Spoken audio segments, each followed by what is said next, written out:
The jobs Adda. So మరొక కత్తి లాంటి నోటిఫికేషన్తో మీ ముందుకు వచ్చాను. I am requesting everyone, please నా వీడియోస్ని లైక్ చేయండి, మీ ఫ్రెండ్స్కి షేర్ చేయండి, ఛానల్ని సబ్స్క్రైబ్ చేయండి. చాలామంది వీడియోస్ చూస్తున్నారు కానీ సబ్స్క్రైబ్ అనేది చేసుకోవట్లేదు. 70% of the people channel video చూస్తున్నారు, సబ్స్క్రైబ్ చేయట్లేదు. మీరు లైక్ చేసి సబ్స్క్రైబ్ చేస్తే ఛానల్ హెల్ప్ అవుతుంది అండ్ యూట్యూబ్ అల్గారిథం ఇంకొంతమందికి కూడా రికమెండ్ చేస్తుంది. మీకు నా ఎఫర్ట్స్ నచ్చి కంటెంట్ అనేది మీకు యూస్ఫుల్ అయితే please do like the channel and subscribe as well. Okay, so మరొక కత్తి లాంటి నోటిఫికేషన్ ఈసీజీసీ అనేది ఏంటి అంటే ఎక్స్పోర్ట్ క్రెడిట్ గ్యారంటీ కార్పొరేషన్ నుంచి మనకి నోటిఫికేషన్ అనేది రిలీజ్ అయింది. ఇది గవర్నమెంట్ ఈసీజీసీ అనేది ఏంటంటే government owned export credit provider అనమాట. Under the ownership of ministry of commerce అనేది ఉంటుంది గవర్నమెంట్ ఆఫ్ ఇండియాలో. బేస్డ్ ఆన్ ముంబైలో ఉంటుంది. సో ఈసీజీసీ నుంచి మనకి ఇంట్రెస్టింగ్ నోటిఫికేషన్ అనేది రిలీజ్ అయింది. శాలరీ అంతరా బాబు ముందు అది చెప్పు నీ సోది తర్వాత అంటే శాలరీ అనేది 20 lakhs అనమాట. సో ఐ థింక్ నా ఛానల్లో ఇదే హైయెస్ట్ సిటీసీ అనుకుంటా నేను చేసిన ఈ వీడియోస్లో. So yeah, you heard it correct, CTC అనేది 20 lakhs ఉంది. ఇంకేమి అత్యద్భుతమైన వేకెన్సీ కదా.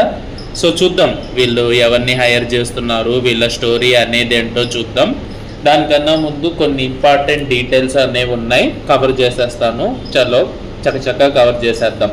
సో అప్లికేషన్ అనేది ఎప్పుడు స్టార్ట్ అయింది? నోటిఫికేషన్ అనేది మనకి 10th వచ్చింది. అప్లికేషన్ స్టార్ట్ డేట్ అనేది 11th November నుంచి స్టార్ట్ అయింది. Application last date 2nd December ఉంటుంది. స్టార్ట్ డేట్ ఆల్రెడీ స్టార్ట్ అయిపోయింది 11th November. లాస్ట్ డేట్ వచ్చేసి 2nd December ఉంది. మీరు అప్లికేషన్ని ఏమన్నా ఎడిట్ చేయాలనుకున్నా, మాడిఫై చేసుకోవాలనుకున్నా 6th and 7th December last ఉంటుంది. Application edit or modification 6th or 7th December last. ఇక్కడ మీరు ఎడిట్ ఏమేమి చేయగలుగుతారో కూడా ఇప్పుడే చెప్పేస్తాను. ఏదర్ మీరు ఎగ్జామ్ సెంటర్ని ఎడిట్ చేసుకోవచ్చు, లేదా father's name, mother's name, me 10th or 12%. Exam centre, father's name, mother's name, 10th or 12%. Next me application print తీసుకోవటానికి లాస్ట్ డేట్ వచ్చేసి 17th December. కాల్ లెటర్ అనేది మీకు 15th December వస్తుంది, ఏదర్ త్రూ ఈమెయిల్ కానీ SMS కానీ. Exam date కూడా ఇప్పుడే ఇచ్చేసాడు, 11th January ఎగ్జామ్ ఉంటుందని. ఈవెన్ టైం స్లాట్ కూడా క్లియర్గా మెన్షన్ చేసేసాడు, 2 to 5 PM మనకి టైం ఉంటుందని కూడా ఇచ్చేసాడు. రిజల్ట్ కూడా డేట్ ఇచ్చేసాడు. ఆల్మోస్ట్ మొత్తానికి ఫుల్ ప్రీ ప్లాన్తో ఉన్నారు. రిజల్ట్ డిక్లరేషన్ కూడా 31st January ఉంటుంది. వన్స్ అది అయిపోయిన తర్వాత ఇంటర్వ్యూ ఒకటి ఏదర్ February or Marchలో ఉంటుంది. సరే, మాకు ఈ సోదంతా ఎందుకురా, ముందు అసలు ఎవరిని హైర్ చేస్తున్నావో చెప్పలేదు నువ్వు అంటే, యా, ప్రొబేషనరీ ఆఫీసర్స్ కోసం ఈ హైరింగ్ అనేది నడుస్తున్నది. ప్రొబేషనరీ ఆఫీసర్, ఎగ్జిక్యూటివ్ ఆఫీసర్ క్యాడర్లో ఉంటారు, వాళ్ళ కోసం ఈ హైరింగ్ అనేది నడుస్తుంది. సో టోటల్గా మీరు స్క్రీన్ మీద చూస్తే 30 వేకెన్సీస్ అనేవి ఉన్నాయి. ఇందులో బేసికల్గా 2 రకాలుగా డివైడ్ చేశారు వీళ్ళు. ఈ ప్రొబేషనరీ ఆఫీసర్స్ని జర్నలిస్ట్ అనే ఒక కేటగిరీ పెట్టుకున్నారు, స్పెషలిస్ట్ అనేసి ఇంకొక కేటగిరీ పెట్టుకున్నారు. జర్నలిస్ట్కి 28 వేకెన్సీలు ఉన్నాయి, స్పెషలిస్ట్కి కేవలం 2 వేకెన్సీస్ మాత్రమే ఉన్నాయి. జర్నలిస్ట్కి ఎనీ గ్రాడ్యుయేషన్ చదివిన వాళ్ళు, ఏది చదివినా కూడా వాళ్ళు ఎలిజిబుల్ అవుతారు. ఎలాంటి పర్సంటైల్ గురించి అయితే మనకి ఇక్కడ మెన్షన్ చేయలేదు, ఎంత పర్సెంటో అనే డిస్క్రిప్షన్ ఏం లేదు. So any degree or graduation you are eligible to make your application. వేరే స్పెషలిస్ట్కి మాత్రం వాళ్ళు క్లియర్గా మెన్షన్ చేశారు, Hindi or English as a core ఉండేటి, మాస్టర్స్ డిగ్రీ ఉండాలి అనేసి క్లియర్గా మెన్షన్ అనేది అయితే చేశారు. సో నెక్స్ట్ ఏజ్ లిమిట్ ఎంత ఉండాలంటే as on cut off date, మనకు అన్ని అప్లికేషన్స్లో కట్ ఆఫ్ డేట్ ఉంటుంది కదా, అలాగే కట్ ఆఫ్ డేట్ 1/11/2025కి కట్ ఆఫ్ డేట్ మినిమం అనేది 21 years ఆఫ్ ఏజ్ అనేది ఉండాలి, మ్యాక్సిమం అనేది 30 years ఆఫ్ ఏజ్ అనేది ఉండాలి. నెక్స్ట్ సెలక్షన్ ప్రాసెస్ అనేది చూద్దాం ఒకసారి. సో సెలక్షన్ ప్రాసెస్ అనేది చూస్తే ఫస్ట్ ఎగ్జామ్ అనేది ఉంటుంది, CBT. ఇందులో కూడా సిబిటీలో కూడా మనకి డిఫరెంట్ 2 మాడ్యూల్స్ ఉన్నాయి. దానికన్నా ముందు ఇది ఇంకొక ఇంపార్టెంట్ థింగ్, అంటే మనకి ఎగ్జామినేషన్కి సంబంధించి ఏదైనా ట్రైనింగ్ కావాలి అనుకుంటే ఇదొక ఇంపార్టెంట్ థింగ్, అందరూ గుర్తుపెట్టుకోండి. ఎగ్జామ్ గురించి ఏదైనా ట్రైనింగ్ అనేది కావాలంటే అది కూడా వాళ్ళే ప్రొవైడ్ చేస్తున్నట్టున్నారు. మీకు ఆ ట్రైనింగ్ అనేది కావాలి అనుకునే అప్లికేషన్ పెట్టేటప్పుడు దాన్ని ఎనేబుల్ చేసుకుంటే ఆ ఆప్షన్ని I think they will provide the training. But ఈ ట్రైనింగ్ అనేది ఓన్లీ ఆన్లైన్లో మాత్రమే ఉంటుంది. ఓకే.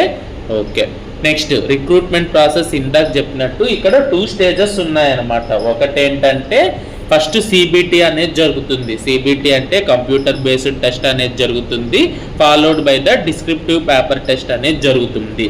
ఈ సిబిటిలో ఏంటంటే మొత్తం 200 మల్టిపుల్ చాయిసెస్ ఉంటాయి, 140 మార్క్స్ అనేది ఉంటుంది ఎగ్జాము. అండ్ ఈచ్ క్వశ్చన్కి 1 మార్క్, రైట్ ఆన్సర్ అయితే 1 మార్క్ ఉంటుంది. నెగిటివ్ మార్కింగ్స్ కూడా ఉన్నాయి. అన్ఫార్చునేట్లీ 1/4 నెగిటివ్ మార్కింగ్ అనేది ఉంటుంది. ఇది అయిపోయిన తర్వాత ఈవెన్ ఇది రెగ్యులర్కైనా అదే స్పెషలిస్ట్ క్యాడర్కైనా అంతే, జర్నలిస్ట్ క్యాడర్కైనా అంతే. ఇది అయిపోయిన తర్వాత నెక్స్ట్ డిస్క్రిప్టివ్ టెస్ట్ అనేది స్టార్ట్ అవుతుంది.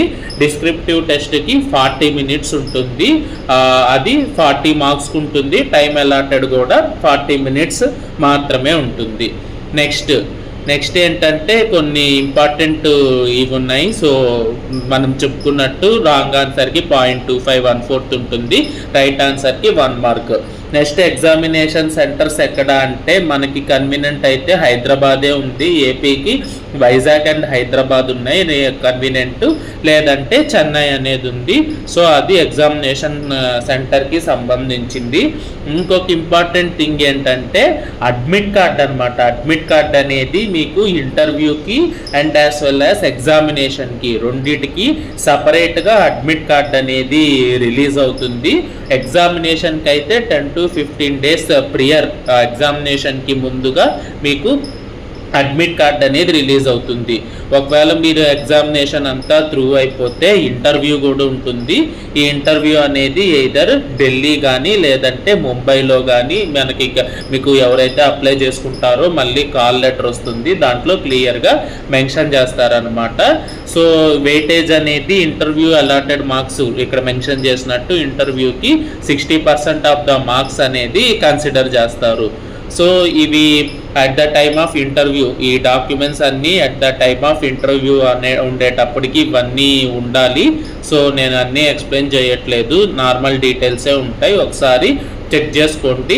కాకపోతే మీరు అప్లికేషన్ వేసేటప్పుడు ఇదివరకు ఎలాగైతే లైక్ ఆధార్ అదే పాస్పోర్ట్ సైజ్ ఫోటో సిగ్నేచర్ అలా అడుగుతుందో ఇక్కడ కూడా అలాగే ఉంది. Photo signature left hand thumb impression, same మీ దగ్గర థంబ్ ప్యాడ్ ఉంటే ఓకే, లేదంటే బ్లాక్ ఇంకో బ్లూ ఇంకో చూసుకునేసి అప్లై చేసి ఇవ్వండి. హ్యాండ్ రిటర్న్ సిగ్నేచర్, హ్యాండ్ రిటర్న్ది డిక్లరేషన్ కూడా అప్లికేషన్లోనే క్లియర్గా ఇస్తాడు. ఐ అని చెప్పి సో అండ్ సో ఆ డిక్లరేషన్ ఏదో ఇచ్చాడు కదా, I name of the candidate అనేసి ఐ సపోజ్ నా పేరు ఎక్స్ అని రాసేసి హియర్ బై డిక్లేర్ అన్నట్టుగా రాసి సబ్మిట్ అనేది చేసేసేయండి. సో ఇంకొక ఇంపార్టెంట్ థింగ్ ఏంటంటే 3 months బాండ్ అనేది కూడా ఉంటుంది. ఆ బాండ్ అమౌంట్ అనేది ఈక్వల్ టు ద శాలరీ అన్నట్టుగా మెన్షన్ అనేది చేశాడు. సో నెక్స్ట్ అప్లికేషన్ ఫీజు వచ్చేటైతే జనరల్ అండ్ అదర్స్కి 950 రూపీస్ అనేది అప్లికేషన్ ఫీజు అనేది ఉంటుంది. వేరాస్ ఎస్సీ ఎస్టీ పీడబ్ల్యూడికి 175 రూపీస్ అనేది అప్లికేషన్ ఫీజు అనేది ఉంటుంది. సో ఎడిట్ విండో మనం ఆల్రెడీ ముందులే చెప్పుకున్నాం, 2 days యాక్టివ్గా ఉంటుంది. ఏ డీటెయిల్స్ ఎడిట్ చేయగలరు అనేసి. మోడ్ ఆఫ్ పేమెంట్ కూడా ఓన్లీ ఆన్లైన్లోనే ఉంటుంది. సో ఐ హోప్ నేను అన్ని ఇంపార్టెంట్ డీటెయిల్స్ అనేది కవర్ చేశాను. I think one of the good notification because CTC చాలా హయ్యర్ సైడ్ ఉంది, 20 LPA సిటీసీ ఉంది. So yeah that's all about this video. మీకు ఈ వీడియో నచ్చితే లైక్ చేయండి, షేర్ చేయండి, మన ఛానల్ని సబ్స్క్రైబ్ చేసుకోండి. మరిన్ని ఇలాంటి ఇంట్రెస్టింగ్ వీడియోస్ కోసం మన ఛానల్ని ఫాలో చేయండి. So that's all for today video.